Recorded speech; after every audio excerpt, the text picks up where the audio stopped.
Nah ini yang jarang orang mengkaji. Maka sebelum mengkaji tentang akhlak itu penting, itu dikaji dulu status halal haramnya.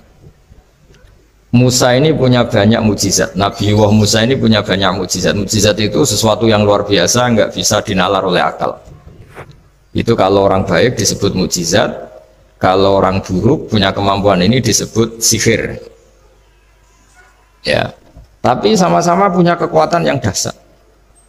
Sehingga ketika Nabi Musa punya kekuatan yang dahsyat ini, yang disebut mukjizat, Fir'aun cara berpikir yang bisa mengalahkan ini hanya sihir. Dulu tuh ukuran memuliakan tamu tuh nomor satu ya dikasih makan. Sehingga kalau ada tamu dari jauh, Nabi itu kalau nggak bisa ngasih makan dilelang. Siapa sahabatku yang bisa ngasih makan? Karena orang itu sekali bertamu ya memang kelaparan betul. Perjalanan 2 hari nggak ada warung, nggak ada ATM, nggak bisa mampir ke kantor cabang minta fasilitas kan nggak bisa. Kalau pejabat kan bisa. Dari Jakarta mampir Semarang, Semarang mampir Kragen. Bisa.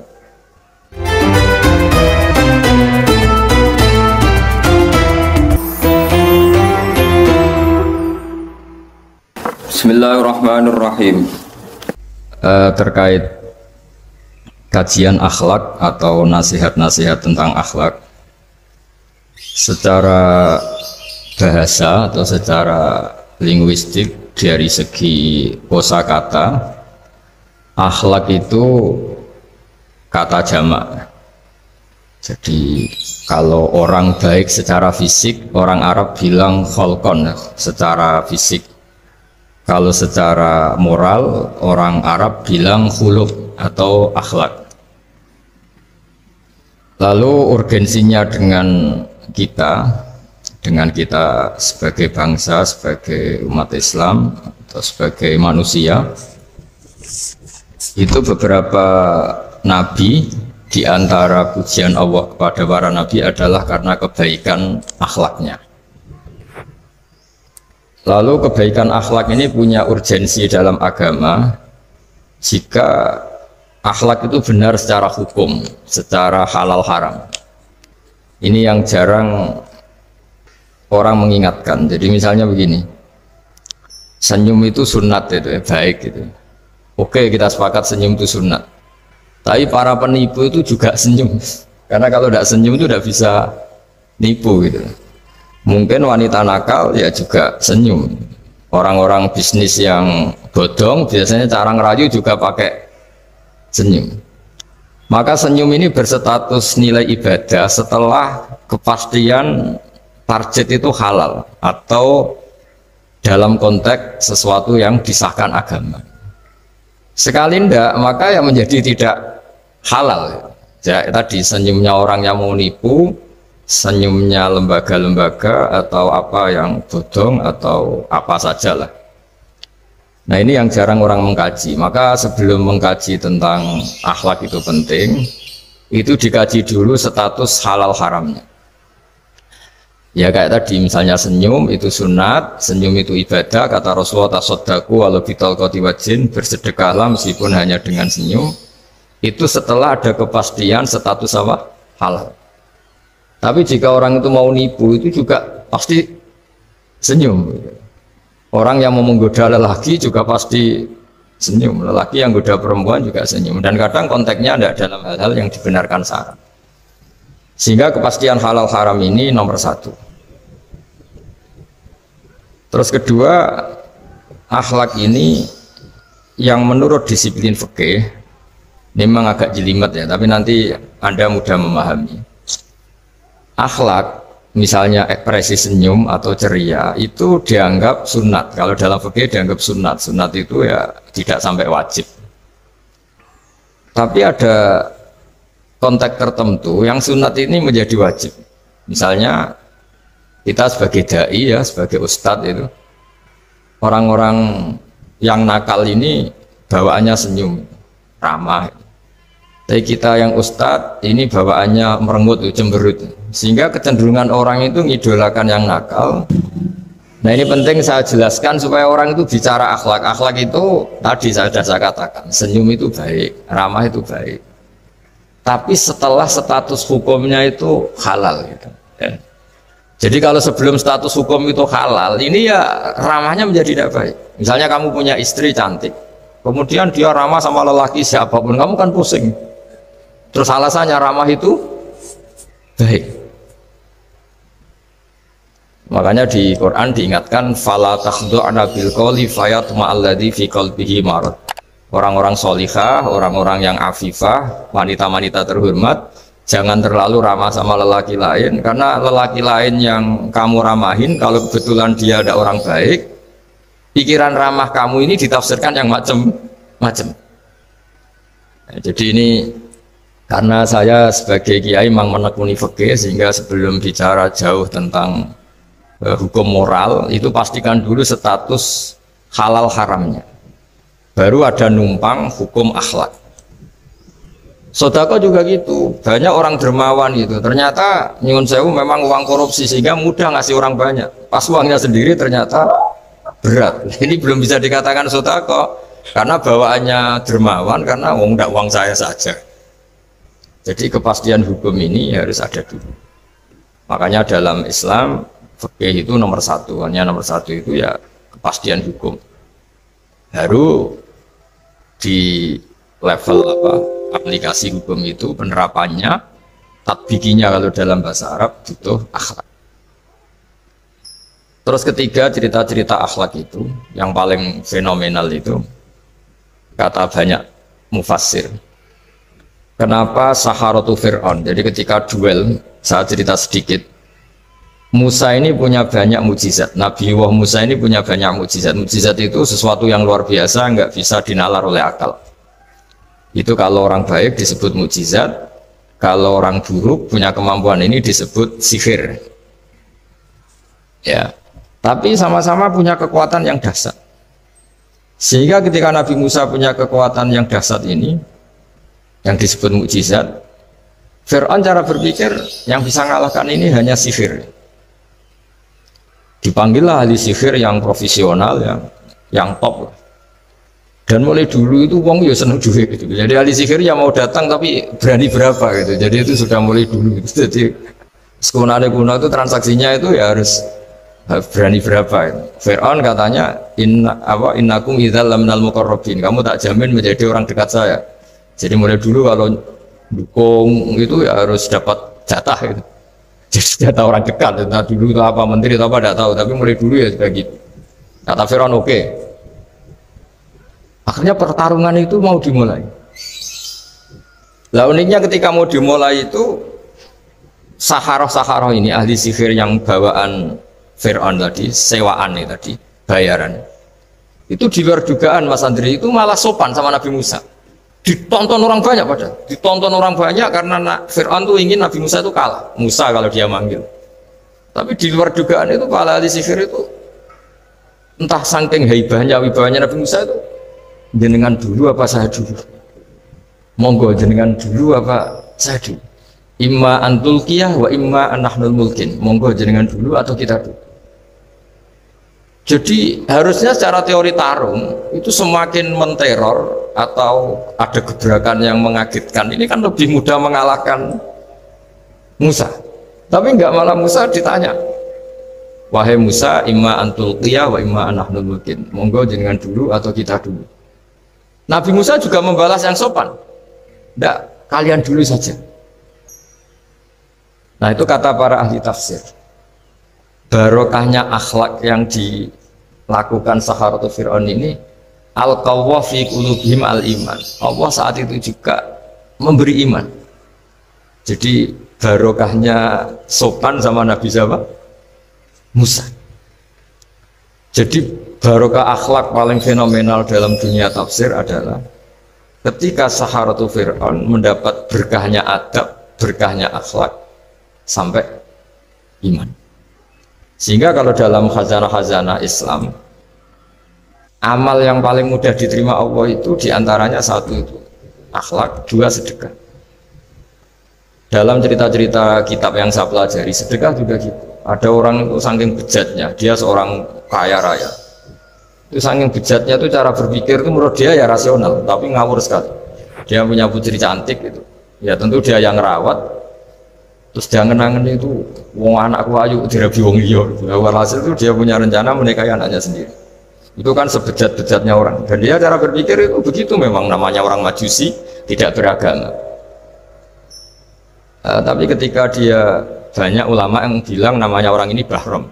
Tapi siapapun namanya itu, cerita ini populer di literasi, di hazanah-hazanah atau di referensi kita. Pas malam pertama mau menggauli putrinya, ada janda sepuh itu notok pintunya ya, supaya dikasih sedekah. Itu anehnya dia itu tergerak untuk memberi. Ketika mau memberi, si janda ini berubah pikiran, wong saya ini muslimah kok minta orang kafir. Tidak jadi minta, tapi lari ketika dikejar lari. Setelah di rumah melihat anak-anaknya itu menangis, Mas Andri kembali lagi minta. Setelah mau dikasih, lari lagi sampai 3 kali. Singkat cerita si Bahram ini lalu tetap ke rumahnya dan ternyata mendengar anak-anak menangis karena kelaparan. Dia tergerak hatinya, ya dia tergerak hatinya itu membawa cara Indonesia, membawa beras sendiri, membawa roti sendiri, semua keperluan itu dicukupin, dibawa sendiri, diantarkan. Dan uniknya saat itu juga dia berpikir waras langsung, nggak ingin lagi menggauli anaknya, nggak ingin lagi. Jadi barokahnya sedekah itu dilakukan orang kafir, itu langsung ada berkah. Sampai saat itu dia iman, dan hebatnya ada seorang wali di era itu mimpi disuruh menghormati si Bahram ini, bahwa ini umat saya ini. Walhasil itu sampai diapresiasi. Nah, lagi-lagi kembali ke sedekah. Jika ada orang netral, misalnya orang netral itu ya diajak baik ya mau, diajak buruk ya mau, belum punya perpendirian, juga belum punya karakter, belum punya status yang permanen, ya solehnya masih amatir, faseknya ya masih amatir. Kemudian terus ada kompetisi, alam raya ini kan kompetisi. Ternyata yang tukang sedekah, yang mudah memberi itu yang fasek, yang ini pelit. Jangan-jangan kita disalahkan Allah ketika orang yang netral ini jadi orang fasik. Karena apa? Kenangannya dengan orang fasik mendapat keenaan sedekah atau servis, kenangannya sama orang soleh tidak mendapat. Malah dikongkon terus jadi panitia pengajian, kan kesel kan. Nah, kalau dibebani terus. Sehingga diantara ciri agama ini qalilul ma'unah, agama ini harus berbiaya murah. Itu hal-hal yang harus kita perhatikan. Nah, kecuali ini sudah orang yang punya karakter, memang sudah orang soleh, memang bawaannya ingin mendukung yang kanan, yang ahlul yamin, ya, hanya suka kebaikan. Ini kan kita bicara orang yang belum punya apa? Karakter. Kalau yang soleh kan karuan, dirayu yang ini sudah ada mau, meskipun yang ini ngel-ngelo terus tetap nggak masalah yang kanan ini.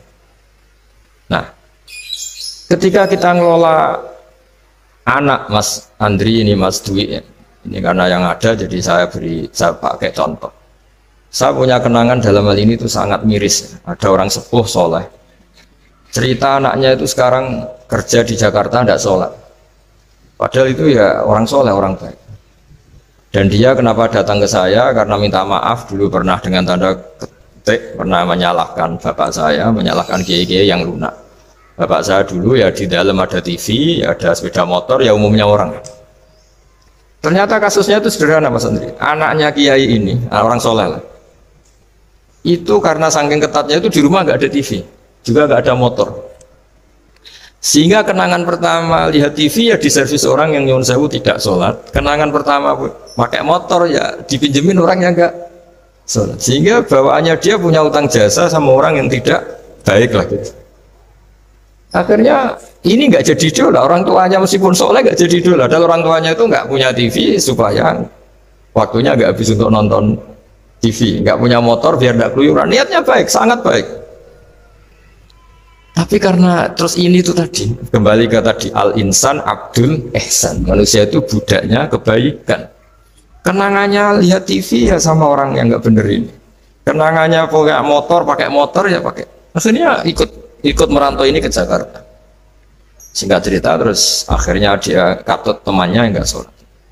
Nah, ini yang di sini jika kamu mengelola agama ini secara tidak simpatik, lanfaddu min khaliq, pasti orang itu bubar. Nah, singkat cerita terus karena dia mungkin orang soleh ya tetap doanya didengar Allah, Dia nangis-nangis berdoa di depan Allah, terus minta maaf sama kiai-kiai yang pernah disalahkan, yang terlalu longgar sama anaknya. Karena bapak saya termasuk orang yang longgar. Mbah Mun saya tahu di dalamnya ya ada TV, ada motor, umumnya anaknya difasilitasi. Lalu anaknya itu terus diparingi Allah tobat kembali. Terus dia menservis anaknya dengan umumnya orang. Jadi yang bahaya itu bukan tidak ada TV-nya, tapi kenangan pertama tahu TV ini. Bagi anak yang nggak pernah lihat TV itu kan diberi hak lihat TV itu spesial. Sama bagi anak yang sama sekali nggak ada motor itu kan dikasih pinjaman motor itu kan spesial. Jadi kesimpulan dari ngaji akhlak ini harus dikawal supaya mengawal kebaikan. Jangan sampai anak kita, keluarga kita punya utang jasa sama orang yang nggak benar sehingga dia ngidolakannya orang yang nggak. Ya tadi misalnya kadang-kadang orang nggak benar itu ketemu temannya, ayo ngopi-ngopi, beres. Yang ini kita sebagai orang tuanya mau ngopi saja tanya, jam segini kok ngopi? Apa saja salah, jadi bawaannya di rumah disalahin, bawaannya di luar dibebasin. Akhirnya kenangannya kan ini buruk. Ini hal-hal seperti ini yang kita harus hati-hati lah ngelola kebenaran. Makanya ada cerita di kitab Risalah Qusairiyah juga diulang lagi di Ihya.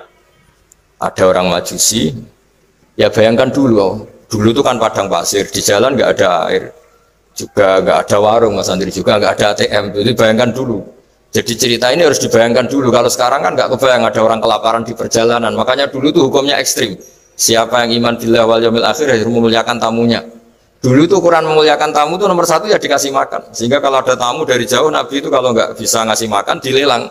Siapa sahabatku yang bisa ngasih makan? Karena orang itu sekali mertamu ya memang kelaparan betul. Perjalanan 2 hari nggak ada warung, nggak ada ATM, nggak bisa mampir ke kantor cabang minta fasilitas kan nggak bisa. Kalau pejabat kan bisa dari Jakarta mampir Semarang mampir Kragen bisa. Singkat cerita dilelang sama dia, siapa yang bisa? Masyhur kan cerita itu, ada orang yang sebetulnya miskin, saya ya Rasulullah, ternyata yang dikasihkan itu makanan jatah apa? Anaknya, kan masyhur cerita itu. Kata dia pulang, terus lampunya pura-pura dimatikan, terus anaknya disuruh menidurkan, terus dia pura-pura nemani makan, padahal hakikatnya yang makan itu hanya tamunya. Saat itu juga Allah menurunkan wahyu kepada Rasulullah SAW. Allah memuji perilaku sahabat ini karena bisa ngasih makan. Jadi dulu itu yang namanya tamu itu kalau nggak dihormati taruhannya nggak iman, karena nasibnya sampai seperti ini karena dulu seperti itu. Nah, kembali lagi ke cerita tadi. Tamu apa makanan atau tamu atau apa saja lah. Itu servis sosial ini nomor 1. Kalau enggak, seorang lagi ya, kalau enggak, itu ya orang terus enggak simpati. Nah, sehingga karena taruhannya seperti itu sampai Allah lewat apa binaan kekasihnya, maka na yu'minu billahi wal yaumil akhir falyukrim dhaif. Sehingga tidak suatu saat Nabi Ibrahim itu punya tamu, orangnya Majusi. Majusi itu enggak mukmin. Majusi itu lebih buruk ketimbang Yahudi, lebih buruk ketimbang Nasrani karena ada ahli kitab sama sekali. Kalau di Quran kan dibedakan, ada kafir ahli kitab yang masih percaya Tuhan, yaitu Yahudi Nasrani, ada yang sama sekali sudah tidak percaya Tuhan. Itu Majusi, nggak punya kitab.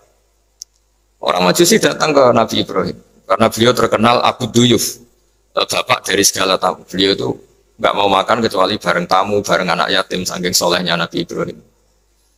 Saya ulang lagi, bayangkan dulu, memang makan itu luar biasa. Sekarang kan biasa karena tamu sudah makan dulu di warung, nginepnya di hotel, malah kadang disuguhi udah mati makan karena nggak selera, ribet malah tamu sekarang. Malah komplain bila sudah ribet. Nabi Ibrahim itu ketika orang itu kelaparan, ya Ibrahim karena dia nggak mukmin ya, manggilnya jangkar. Tolong hari ini saya kasih makan. Enggak, hatta tu'mina, sehingga kamu iman. Singkat cerita orang ini frustasi karena ini tokoh. Nabi Ibrahim itu tokoh-tokoh besar Muslim ya tentu. Akhirnya dia putus asa. Putus asa terus sudah wala itu sudah balik kanan, sudah melunyur saja meninggalkan Ibrahim karena sudah putus asa lah. Saya Majusi, dia Nabi, dia tokoh Islam, pasti tidak ngasih makan. Apa yang terjadi?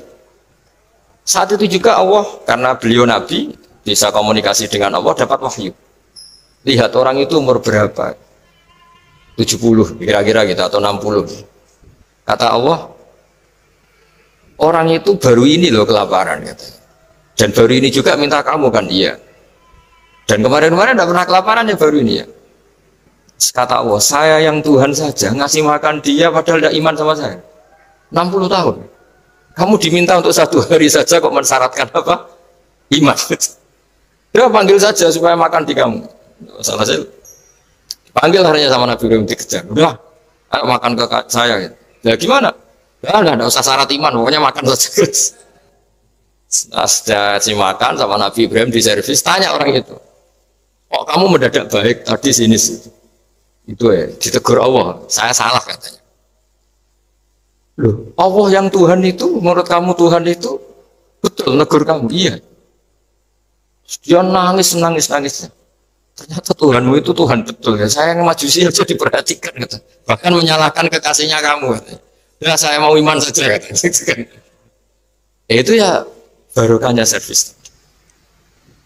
Nah sekarang misalnya kita bertarung di dunia yang bebas ini.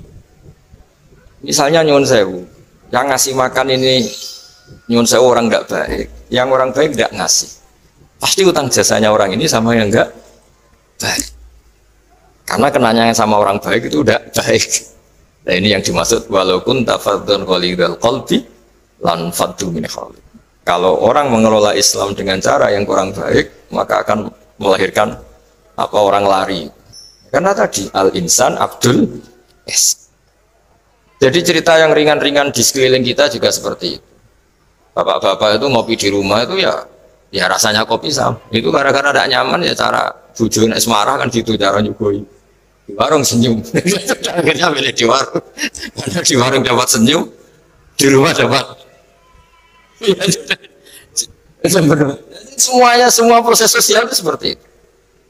Nah mau saya di sini bayangkan itu anak-anak kita, kenangannya dengan kita, dengan bapaknya, dengan ibunya ini kurang baik, kenangannya di luar baik, sehingga anak kita cenderung tidak ngidolakan kita, meninggalkan kita. Jadi menurut saya belajar akhlak paling pokok adalah kaitannya dengan kepentingan anak-anak kita. Saya bukan niat sombong ya, saya itu alhamdulillah sampai sekarang itu masih sering mandikan anak saya, jalan-jalan sama anak saya. Hak-haknya.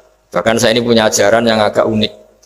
Tapi istri saya sudah menerima dulu ya, sempat janggal-janggal untuk sekali, sekarang sudah menerima. Saya punya anak yang biasa ikut adik saya di Fuad itu masih kelas 2 SD. Mulai kelas 1 SD, mulai kelas 2 saya bilang, kalau kamu ingin jajan, bapak pas tidur bangunkan. Padahal anak saya itu punya santri, punya banyak yang bantu. Dulu istri saya protes, itu kan melatih anak nggak sopan karena bangunkan orang tua. Enggak, kata saya, sopan itu nomor 2, nomor 1 itu hukum. Saya beri penjelasan. Yang paling berhak atau yang paling boleh jingel-ngelno anak. Jingel-ngelno anak itu ya diganggu anak. Itu ya orang tuanya. Masa anak mau jajan yang harus ribet pembantu? Mana anak mau jajan yang harus ribet orang? Yang paling boleh diganggu oleh anaknya ya orang tua. Itu hukum kata saya. Akhlak nomor 2. Sehingga barokahnya hukum itu, saya ulang lagi, barokahnya hukum itu, kalau anak ini terpaksa pembantu itu pas lalai, pas kita tidak nyalahkan, kan kewajibannya di kita. Akhirnya kita menjadi tahu, baru istri menjadi tahu, yang paling berhak diganggu anak ya orang itu hukum. Nah akhlak itu baru nomor 2, ganggu itu ya dikira-kira lah pas bangun atau pas rileks. Tapi itu nomor 2, itu namanya moral. Moral itu sunat. Tapi kalau hukum itu nomor. Sehingga akhirnya orang tua, anak ini senang. Betapa baiknya orang tua kita, pas tidur saja dibangunin mau, demi kepentingan dia. Akhirnya anak ini punya kenangan baik sama orang tua. Pas tidur saja bapak diajak mau. Apalagi pas happy. Nah karena kenangannya baik, ya idolanya orang tuanya. Ketika idolanya orang tuanya, dan kita orang baik, mau ngajak sholat ya gampang, mau ngajak ngaji ya. Bayangkan kalau kenangannya dia dimintai uang nggak boleh, bentak, salah jam kayak atau salah jadwal atau apa, salah momentum, masa anak kecil diwalate salah pakai momentum pakai apa? Nah, ketika kita ngangkon belajar sudah susah karena kenangannya enggak. Jadi kunci daripada lah ini makanya saya bilang berkali-kali. Oke, kita belajar akhlak, belajar moral, tapi nomor satu itu hukum. Saya ulang lagi hukum. Karena agama ini ciri khasnya itu hukum. Hukum itu ketentu. Jadi aturan Islam itu detail. Misalnya saya belum haji, ya sudah. Sebagian harta saya jatah untuk haji itu sudah tidak milik saya, harus dianggap miliknya haji. Sehingga kalau saya meninggal setiap saat, yang boleh diwaris oleh anak cucu saya hanya yang melebihi dari biaya haji. Makanya di Indonesia disebut gaji amanat. Gaji amanat itu orang yang sebetulnya sudah mampu haji tapi tidak kober haji. Itu kalau sudah meninggal harus ada jatah haji yang dianggarkan untuk haji apa? Amanat. Baru sisanya boleh diwaris. Karena ini hukum. Nah nanti di akhirat juga Allah pakai hukum. Kalau ada anak nggak sholat, yang pertama disalahkan orang tuanya. Kenapa ini tidak sholat? Semua kesalahan anak-anak kita adalah dibebankan ke kita. Ya, jadi saya mohon cerita-cerita akhlak ini jangan sampai hanya nyuwun sewu moral dengan arti kenyamanan sosial, tapi kembalikan ke Allah dan apa? Sehingga ini yang terakhir saya cerita hadis yang populer sekali. Ada 3 hadis yang populer dan ini sampean semua pasti hafal. Maka na yu'minu billahi wal yaumil akhir fal yukrim jarahu. Terus ada yang fal yukrim doifa. Terus yang ketiga fal yakul khairan aw liyasmut. Berkata baik atau kalau nggak bisa berkata baik ya apa dia. Nah, itu uniknya Islam itu apa Mas Dwi? Uniknya Islam itu tidak pernah membolehkan umatnya terdikte oleh sosial Mas Andri, nggak boleh. Tapi hanya terdikte oleh ketentuan Allah dan Rasul. Jadi Allah cara ngendikan, kalau kamu iman kepada Allah dan Rasul, iman kepada Allah artinya apa? Allah memerintahkan kita berbuat baik sama tetangga, sama tamu. Maka lakukan itu. Sekali tidak demi Allah dan Rasul, berarti Anda didikte oleh hukum sosial. Kalau tetangga baik ya kita baik, kalau dia buruk ya kita ikut buruk. Itu artinya apa? Kita tidak didikte oleh hukum Allah dan Rasul, tapi didikte oleh hukum apa? Sosial.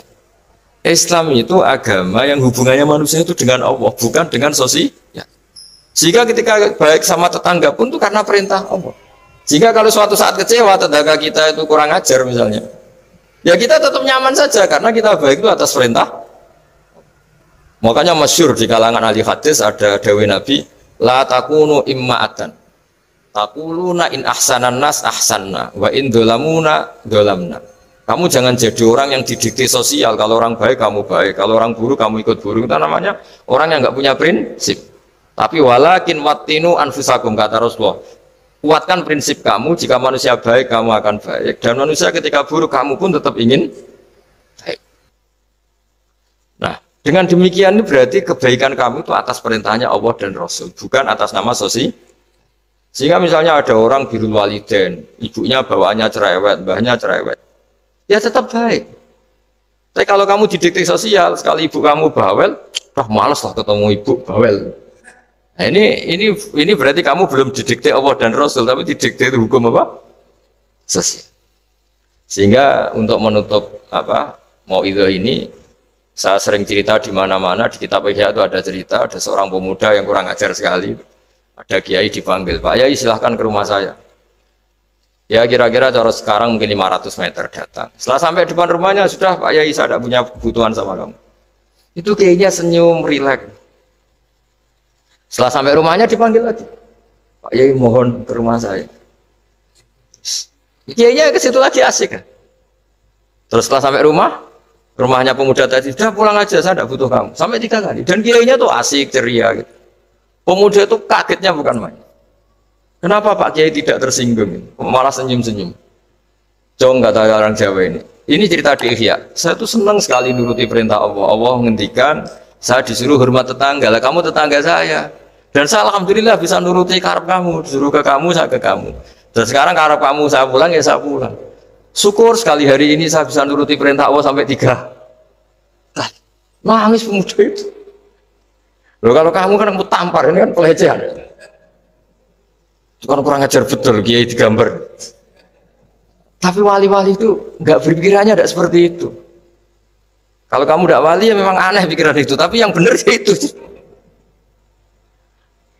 Nah, jadi lewat ngaji ini saya mohon dah semua teman-teman yang di BI maupun seluruh kita akhlak itu nomor satu dengan makna tapi setelah kepastian hukum. Misalnya lagi setelah kepastian hukum. Jadi misalnya senyum itu sunat karena kita merayu mitra bisnis untuk bisnis yang halal. Tapi kalau bisnis kita bodong, ya semua orang ingin nipu kan ya pasti senyum lah. Berarti yang pahalanya besar ya orang-orang penipu karena senyumnya lebih sering dibanding yang enggak nipu. Jadi artinya akhlak itu menemukan momentum sebagai ibadah setelah ada kepastian hukum halalnya. Tapi kalau nggak ada kepastian hukum halalnya, ya ini senyum itu dievaluasi tadi. Misalnya orang ngerayu juga harus senyum, orang nipu juga harus senyum. Ini yang mungkin banyak diabaikan. Saya kira demikian dan mohon maaf karena sebetulnya kalau andaikan tadi jalannya normal mungkin saya agak terlambat. Itu kan banyak lubang-lubang karena itu biasanya kan karena hujan ya. Tapi ya saya suka tetap terlambat biar keren pernah nunggu kiai. Jadi kalau dalam teori agama itu sama kok. Sholat Nabi itu pernah sholat isya itu setengah tiga dini hari. Sahabat biasanya kan beliau suka awal waktu. Ketika sahabat tanya kata Nabi, malam ini spesial karena kamu lama sekali nunggu sholat. Nggak semua orang malam ini bisa menunggu sholat. Jadi artinya bawaannya itu nunggu kebaikan. Jadi di antara trik atau resep husnul khotimah ya ini sebagai penutup ngaji, resep husnul khotimah itu innallaha ta'ala yubahi malaikatahu, Allah membanggakan kita, yubahi bikum malaikatahu, Allah bangga dengan kita. Di antaranya apa Mas Andri?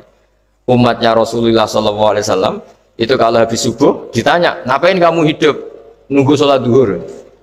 Ngapain kamu hidup setelah sholat duhur nunggu sholat asar? Sehingga kita ini menunaikan fardu yang diwajibkan Allah dan menunggu datangnya fardu yang lain. Jadi orientasi kita fahijratuhu ilallah wa rasul. Tapi kalau kita orientasinya mapan, kenapa kamu hidup sama umati setelah mapan, sama umati setelah jabat? Ini kan berarti perjalanan kamu ilat dunia, orientasi kamu dunia. Faman kana hijratu ilat dunia awimro'atin yang kihuwa fahijratuhu ila ma hajara ilaih. Tapi kalau kamu niatnya, kenapa kamu berani hidup? Supaya bisa sholat, supaya bisa ibadah. Berarti perjalanan kamu hanya menuju Allah dan jadi sehingga diantara alamat husnul khotimah adalah orang setiap sudah melakukan satu kebaikan berani hidup karena berharap bisa melakukan kebaikan yang lain. Jadi dari satu kebaikan rutenya menuju kebaikan yang lain. Ya saya kira demikian dan mohon maaf. Assalamualaikum warahmatullahi wabarakatuh.